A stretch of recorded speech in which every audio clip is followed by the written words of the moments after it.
Urusi imefanya mashambulizi makubwa nchini Ukraine na kuua baadhi ya watu, maafisa wanasema. Vikosi vya Urusi vimeendeleza operesheni maalum ya kijeshi inayoendelea huko nchini Ukraine, ambapo imefanya mashambulizi makubwa katika miji miwili mikubwa zaidi nchini Ukraine mapema Jumanne, maafisa wa Ukraine wamesema, ambapo kuna vifo kadhaa vinavyotajwa katika maeneo ya kaskazini mashariki mwa Kharkiv. Mkuu wa utawala wa kijeshi wa Kiev, Timur Trachenko, amesema mji mkuu ulishambuliwa na makombora. Meya Vitali Klitschko naye alisema ulinzi wa anga ulikuwa ukiendeleza shughuli zake. Walioshuhudia mlipuko huo walizungumza na shirika la Reuters, miongoni mwa mashirika ya habari duniani, lakini hakukuwa na taarifa za haraka kuhusu majeruhi au uharibifu. Huko Kharkiv, kilomita 30 sawa na maili 18 kutoka mpakani, na pia eneo ambalo ni shabaha ya mara kwa mara ya Urusi. Gavana wa mkoa Ole Sinihubov alisema mtu mmoja amefariki katika shambulizi lililotekelezwa nje kidogo ya jiji. Mamlaka za eneo la Sinihubov ilisema watu 3 walijeruhiwa. Hata hivyo, Urusi imeendeleza mashambulizi makubwa nchini Ukraine, ikisema kwamba ipo katika mipango yake ya kumalizia vita hivyo, ambavyo Marekani wakati huu imesema inaenda kuimaliza kabisa vita hivyo.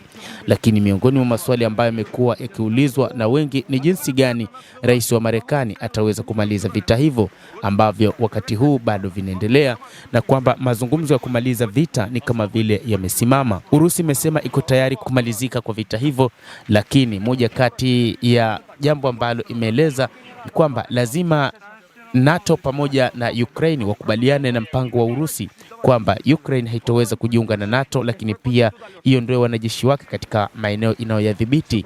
Urusi imeweka wazi kusema kwamba ikiwa wanajeshi wa NATO wataamua kuingia nchini Ukraine katika kile walichosema ni katika kulinda amani, basi watakuwa ni shabaha. Inatajwa katika siku za hivi karibuni Urusi imeongeza mashambulizi yake huko nchini Ukraine, ikitumia kwa mara nyingine tena kombora lake la Oreshnik, lakini pia ikitumia ndege zisizokuwa na rubani na kufanya eneo hilo la Ukraine kuwa eneo hatari zaidi kutokana na mashambulizi hayo yanayofanywa na Urusi. Inadaiwa pia kwamba baadhi ya wanajeshi wa Ukraine wanazidi kuondoka katika maeneo ya mapambano, huku Urusi ikiendelea kuteka maeneo mengi zaidi nchini humo Ukraine, hasa yale maeneo ambayo yapo katika mikoa ya Donetsk, Luhansk, Zaporizhia na hata Kherson. Endelea kutufuatilia mtazamaji, nasi tupo kwa ajili ya kukujuza mengi yanayojiri katika ulimwengu kupitia hapa The World News. Mimi ni Adam Hussein, endelea kuwa nasi wakati wote, endelea kutufuatilia uyajue mengi yanayojiri katika ulimwengu.